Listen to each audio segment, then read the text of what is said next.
It either works or it doesn't. So 10 most important considerations when publishing content. Now, Nye and I were talking about this before I got going.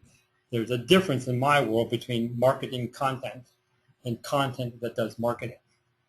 And I'm of the latter. I want to create good content that I can put on my website and then go play golf, because my content will go to work for me. I don't want to be slave to things that I create. I don't want to have to, let me say, YouTubes are great, but I don't want to create a YouTube and then go around yelling at people, watch my YouTube. That would be me marketing my content. I'm talking about building something on my website that belongs to me, that will be searchable, findable, because it meets needs of real people. I said, this is my idea of content marketing. It's not me peddling the work that I do. It's my work doing the marketing for me. And we can do that. There's a strategy that it works. It's hard, but it's not skillfully hard. It's just diligently hard. You just wake up every day and do it day after day after day. And it consists of building a website that's searchable. I saw Therese thinking, I want my website to look like this. I want my website to look like that. You know what the best looking website should be? You know what's the best, how can I say this? The best look for a the best look for a website. You know what the best look for a template is? The answer to that question is nobody knows. Because if there were a best look for a template or for a website, everybody would use that. And there isn't, because there are so many. The answer for the best look for a template is that one which can be found, that can be searched for. Somebody put something in a search engine box, they land on your website. At some point, I've done this before, I'll do it again at some point. I have students who have gotten, after 4 months, 5 months, 6,000 unique search engine visits. 6,000 people put something in a search engine box and came to their website after about 4 months. And they did it on the white vanilla default template. They did nothing special. They didn't make it pink. They didn't add anything. They didn't make any. They didn't put any plugins on there. It was just the white vanilla default template. And all they did was publish good stuff. I'm going to talk about the 10 most important things you do before you publish that stuff. Okay? So you don't need to do anything. Just get a domain name, get hosting, put WordPress in there, off you go. And you think, well, what happens if somebody shows up? The answer to that question, Mary Ann, is nobody showed up. You don't have to worry about it until people start showing up. You think, but what if somebody shows up? They don't show up. Don't worry about it. So the very nicest thing anybody can ever say to you is, man, is your website ugly? Because when they say that, you know you have somebody who cares. And about the time that you get that kind of response, then you start building on it. You start improving it. But the default, good old default WordPress template will work just fine. So what are we going to do? What do we have to do before? There we go. Okay, this is fun. Watch this. You want me to do that in reverse? No. So this is not very exciting. I just got 10 words up here, but it'll tell you the 10 things you need to do. Number one, this is funny, so I want you to laugh, okay? No errors. Now the question is, why are you laughing? Right? Because I spelled errors wrong, right? Like an E-R-R-O-R-S. So this I thought this was funny, or peculiar anyway. People in my world sit around and fight about whether the grammar should be perfect or not. You know, and if the grammar is not perfect, then you're not going to rank. If you don't get everything written out just right, you're not going to rank high in the search engines. So we have to have error-free content in order to get good high searchability. Now I've got 10 of these. They're not in order of the most important or anything, but and people in my world, they yell and they scream, you have to have perfect content. And other people say, I'm not so sure about it. The answer to that question, I know the answer to that question, whether it needs to be error-free or not. No, What was it? Well, thank you for asking, Mary Lynn. The answer is it does not have to be error-free. It does not have to be error-free. That's nonsense. That's elitist. That's like saying, if you cannot hire somebody who has perfect grammar to write for you, you're never going to climb up in the search engine. That's absolute nonsense. That's like saying anybody who uses English as a second language is not welcome online. You're just not welcome here because you can't write perfectly. Everybody say, that's stupid. Of course, people who can write in a second language still have intelligent things to say. They just can't say it perfectly. But they can still say it, right? And I know that's true because I'll go back to my students who are getting 5,000, 6,000 people after 3 or 4 months. Every one of them wrote English as a second language. They were born in India. They were born in China. They were born in Africa. Not one of them was born in the USA. You see, you don't have to have error-free. It still has to make sense. Of course it has to make sense. It has to be intelligible. It has to make a contribution. It has to have quality. The information has to be there. The general rule is people will forgive poor quality. They'll forgive they'll forgive poor grammar as long as the substance is there. It's like watching a video. The video can be really lousy as long as the audio is really good. As long as I'm getting what I came to learn for. Now, it can't be super stupid. I mean, you can't, you can tell when it's really junk. You can tell when a robot has translated it. That's no good. That's not what we're talking about. I'm talking about normal people just like me and you and people from other countries writing in English doing the very best they can. And if they do the very best they can, it will work. Now, I don't know how many people I've met who, well, English is not my first language. I'm not sure I can do it. Well, that's a cop-out. You're whining. Give it up. It's not an excuse. Just write the very best you can, solve real problems for real people in real locations, and it will work for you. I know that's true because I proved it. And we did it some 40 different times with 40 different students. Now, and that's exactly. And the British can't spell. It's S's and Z's backwards. What's wrong with those people? No.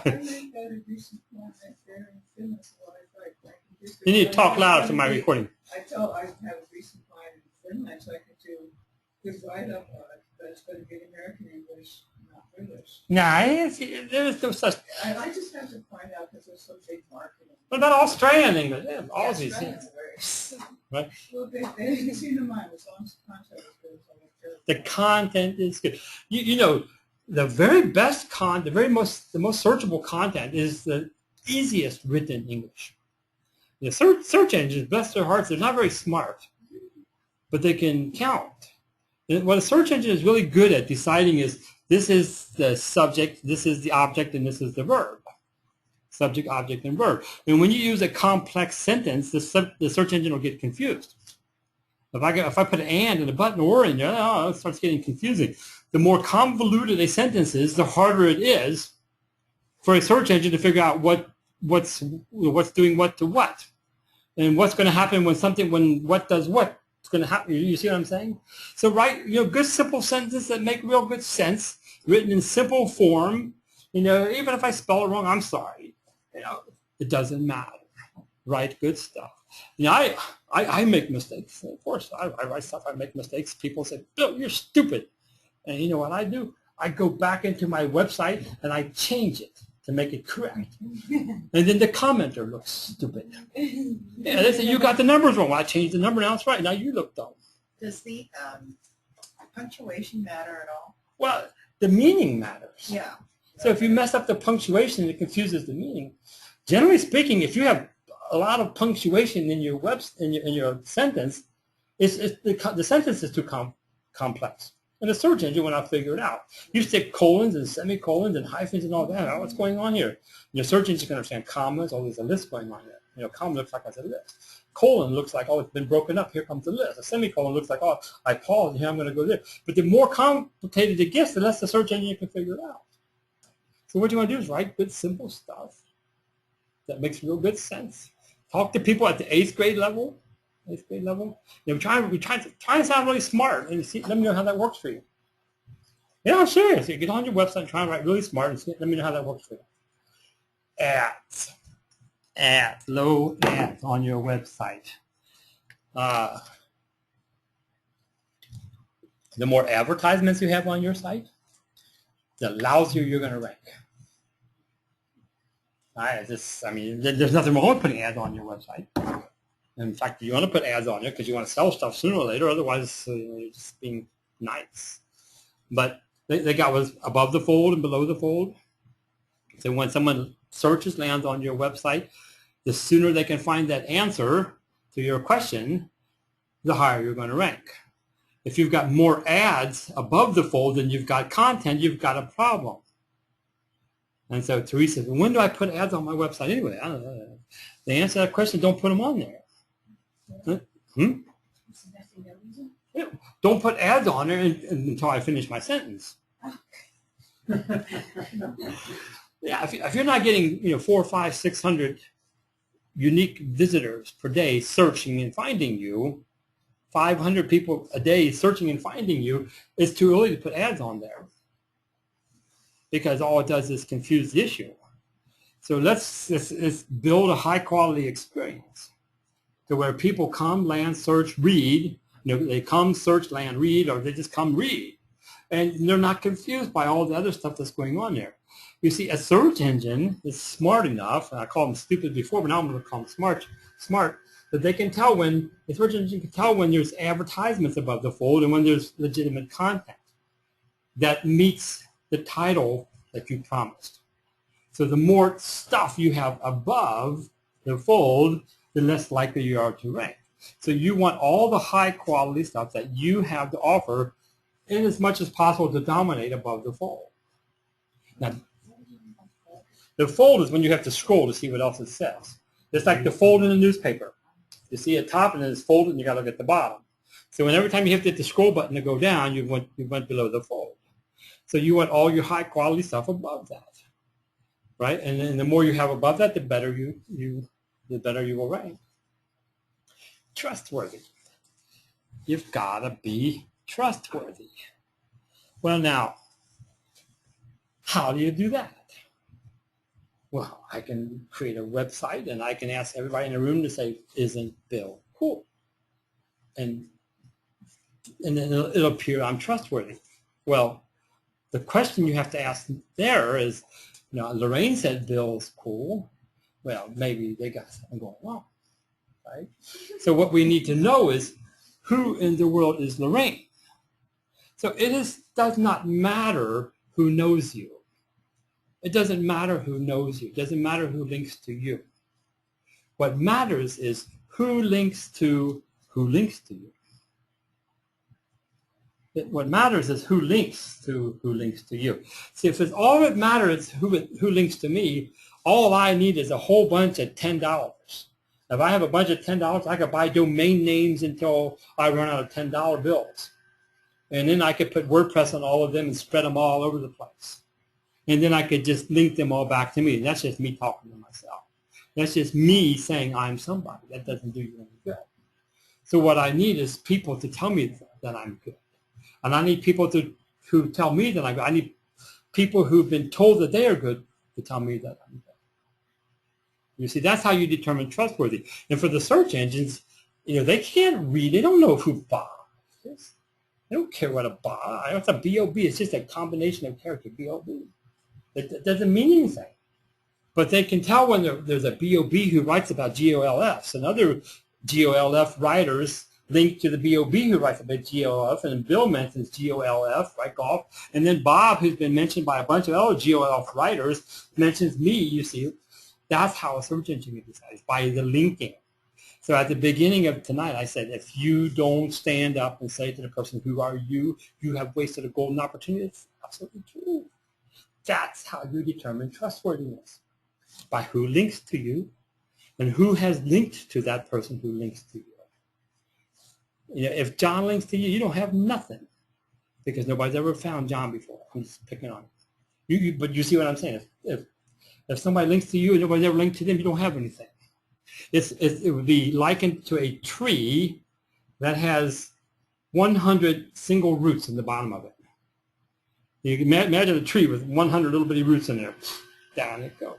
But if that tree has 10 roots, and each of those 10 roots have 10 roots on them, then I've got a root basis. So that's what we're trying to do.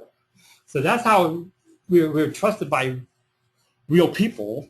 And the search engine can tell we're trusted by real people, because you have to get real people to create links for you. And you can try to manipulate that. Good luck. It doesn't work. Original. Has to be original. How do you know if the stuff on your website is original or not? How do you know, Therese? How do you know that the stuff on your website is original or not? Yeah. That's exactly right. That's exactly because it came out of my head and it went through my arms into my fingers and I hit the keyboard and I hit the publish button. And if you didn't do that, it's not original. Now, you'd be surprised how many people don't get that. I had a woman, she was a grandma, she was old. I mean, she was older than me. Anybody older than me has got to be a grandma. And she wrote a book about reincarnation. Okay, whatever. And I went to her website, and I'm looking through her website, just clicking through there, and I come to this one page, and there's this really good article about the master of reincarnation dude. I thought, well, look at that. And I'm thinking, wow, that doesn't sound like her. And I'm not trying to find anything wrong. I'm just thinking, that doesn't sound like her. I said, this doesn't sound like you. Yeah, I cut and pasted that from Wikipedia. But see, it didn't occur to her. I mean, she wasn't trying to be deceptive. It didn't occur to her that grabbing something from somewhere else and putting it on there and calling it your own was plagiarism. Now, we have to cut and paste from other people because we have to do that sometimes. But there's a limit to how much you can cut and paste from other people and still be original. It's somewhere around 80-85%. It has to be yours. And we can quote 10-15%, but that's not an exact science either. You know, if it doesn't sound like you, it's not you. I mean, there's so much common sense back there, but we need to be original. It has to belong to me. Authority. I have to have authority. Well, there's a way I can build my authority. This is, you know, these can be interchanged in the wording, whatever. But authority, the way I can establish my authority is when I write about whatever I write about, and then I go online and find out who else writes about that, and I connect to them. And I say, hey, I'm a healthy eater dude, and I'm going to mention Therese, who also is a healthy eater dude. Right? And you see, the more I do that, real people come to my website and they read what's on my website. And they say, oh, there's a link here. And they hit that link and they go, well, there's more healthy food stuff. Bill's been writing about healthy food, and it goes, and there's more healthy food stuff. And by doing that, I can establish myself as an authority. I establish myself as being trustworthy as well. It looks like I did my research. And I would have to do some research in order to find other people who write about the same things that I write about and connect to them. Well, not only does that look like that to real people, it looks like that to the search engines as well, doesn't it? The search engine comes to my website and it sees H-E-A-L-T-H-Y, it sees a bunch of H-E-A-L-T-H-Ys, it sees a bunch of F-O-Ds. It's just a codes, all the same little characters, F-O-D, F-O-D. And when they see all them F-O-Ds, they go, Mary Lynn's side, there's some more F-O-Ds over there. And there's some on Teresa, there's some more F-O-Ds over there. And so whenever I connect to other people who write about the same thing I do, I establish myself as somebody who's trustworthy, who's building their authority. Does that make sense? So this is called an external link. The more external links I have to other credible sites, when I link to other credible sites, I establish myself as an authority. So I need to do that. I can do here in the trustworthy authority thing, I can link to myself.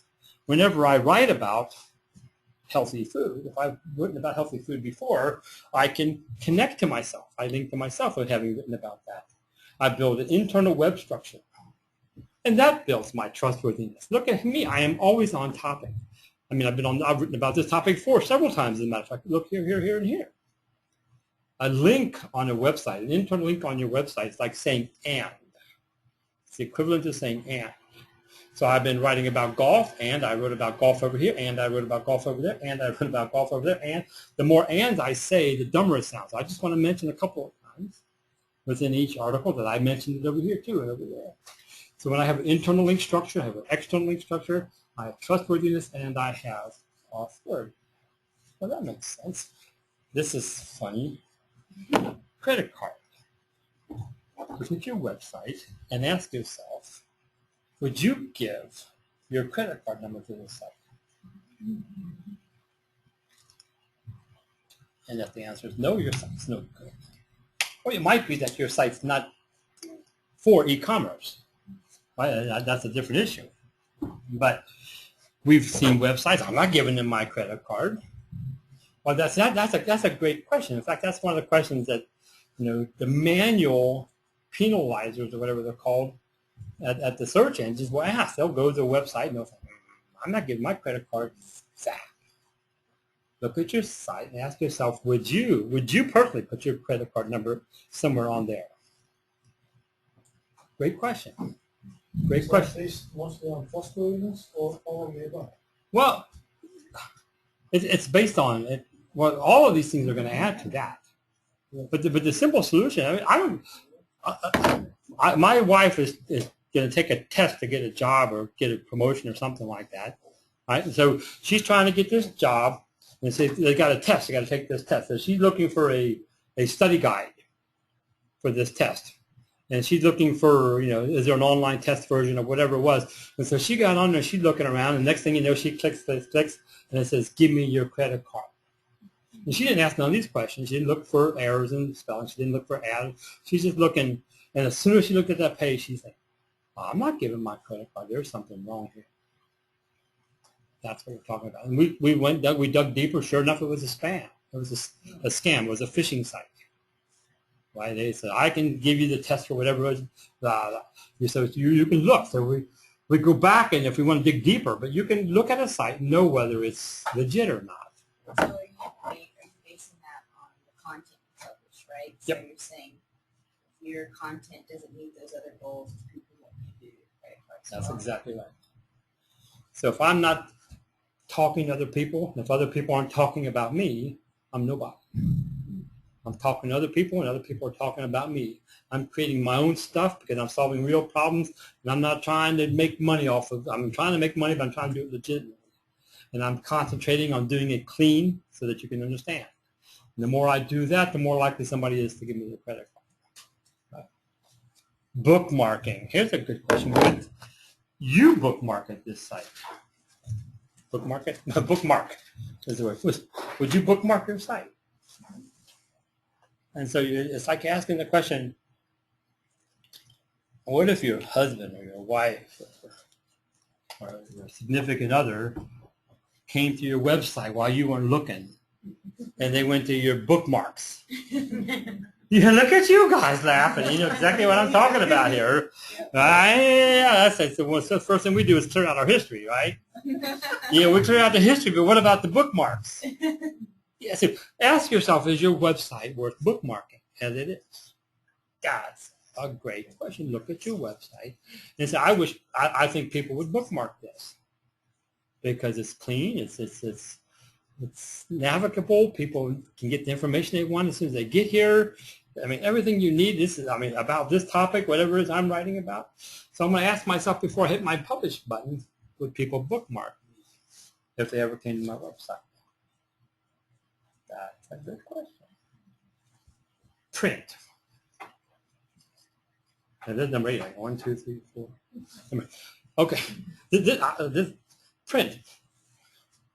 What if this article that you had just written, or this post you had just written, what if it were printed out?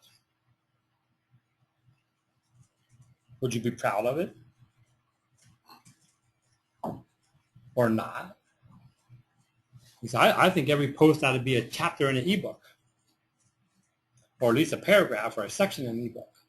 And if it's not, you're wasting your time writing this thing. Do a session on that. On how to create an ebook page. How to make your blog. Okay.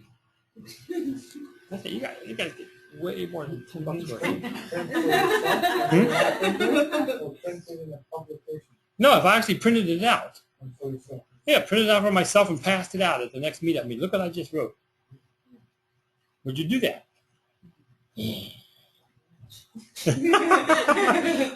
But that's a really, really good question. And could your whatever you're publishing right now, could that contribute to an overall bigger picture of a book that you're writing? Or that's a good question, Maher. Could you send it to a print publication? And would they accept it?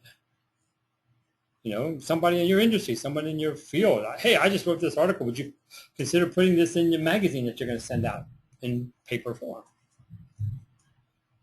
Yeah, that's a great question to ask yourself. Experts. Are the people writing on this website And if it's only you, is it only you? Or are you an expert in your field? How do you establish yourself as an expert? Because the search engine can't read, right? How does the search engine know that you're an expert in what you're writing about? Well, how do you do that? Well, the way you do it is you stay on topic. Whatever it is, if it's intimacy, you write about intimacy a lot. And you just keep writing about it until, gosh, everything there is to know about intimacy shows up on this website somewhere. And not only that, this intimacy expert who's always writing about this intimacy knows other people who are writing about it. And then other people know that she writes about it. And then she is consistently on topic. You see, when you write about intimacy, and you've written 100 articles and 18 of them have to do with sports, you're thinking, what is sports doing on an intimacy site? That destroys your credibility. That destroys your expertise. Because you've lost your focus. See, the more you're on focus, the more you establish an expert. I've got a client and they do slow cooking, right? Whatever. People like to do that, I guess. I like to. They do fast food slow cooking. There's something wrong with that picture. Yeah, let me show you how fast I can do this in a slow cooker. And then one of their writers wrote about beauty and nutrition that you can get from eating healthy food. And she's, I watch this. And she was really obnoxious. I hope she does watch it. And she's thinking, beauty and nutrition has everything to do with eating healthily. It probably does, but where's the connection with what you're trying to sell? Where's the connection? Because there was no connection. I said, everything has to do with everything if you make the connection. But if you don't make the connection, there's a disconnect. And then it's a disconnect. So the way you establish yourself as an expert is you create a tagline. We've done that before. We'll do that again sometime. You create a tagline. This is what my website's about, and you write about that and nothing else. And when you get off topic, you lose your expertise. You start diluting your overall emphasis on your website. Does that make sense? And what's the last one? Anybody got any guesses? I forget too. Insights and analysis. Insights and analysis. I think 80% of what you write about on your website, and when you hit the publish, 80% of what you publish can be read in a minute or less. Because most searches are something people want to know that can be answered in less than a minute. Right? I got a question, here's the answer. One of the worst things you could do is give somebody a 10-minute answer to a 1-minute question. And likewise, it's terrible to give people a 1-minute answer to a 10-minute question. And we know when it takes longer to answer a question. That's what the insight is, the analysis is. So every now and then you want to dig deep. It's not a question of quality, it's a question of going deep or not. So on your website, if you're not sharing insights, if you're not analyzing, if you don't dig into trends, and if you don't make judgments, and if you're not giving your thoughts, then you're what? You're not a thought leader. Everybody wants to be a thought leader. I was thinking about that this week. Some dude wrote this article about how you become a thought leader. You write and you speak, and there was another, I forget what it was. You write and speak and do something else. And I'm thinking, none of that's got anything to do with being a thought leader. Thought leaders write, but you don't write to become a thought leader. Thought leaders do what? They think. Exactly, they think. And then they do what else? Analyze. No, they lead. Thought leaders think and they lead. You have to get out in front. So if all you do is read other people's stuff and you analyze this and you think that, well, all you did was read other people's stuff and you thought that.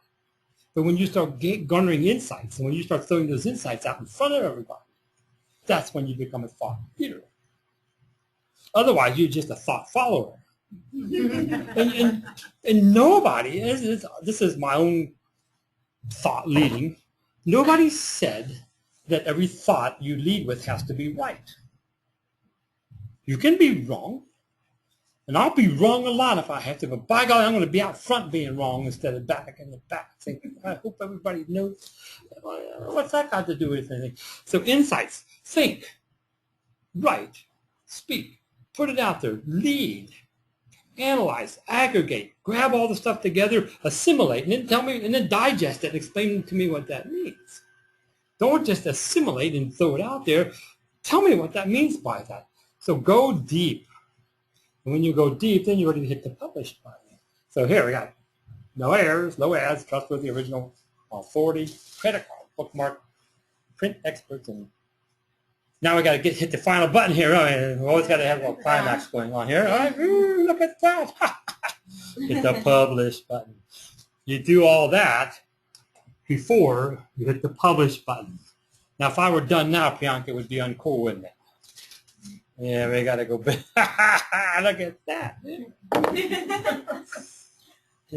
This is one of my favorite. Thank you, John. Look at this guy. Great. Who doesn't want a Wilby doll? And he's like the coolest little dude in the world. I don't know where my son got the inspiration for him, but We're in the same place. Wow. I don't. Hey, you can make money by selling those dolls. I said, oh, Wilby doll. No, I'll market it for squeeze you. this bell. You'll market it for me? Okay. Yeah. Well, I'm going to call money. China up and get it made. I'm going to get a Wilby doll made in China. All right. Let me turn off the button here, and then we'll answer some questions. Shoo.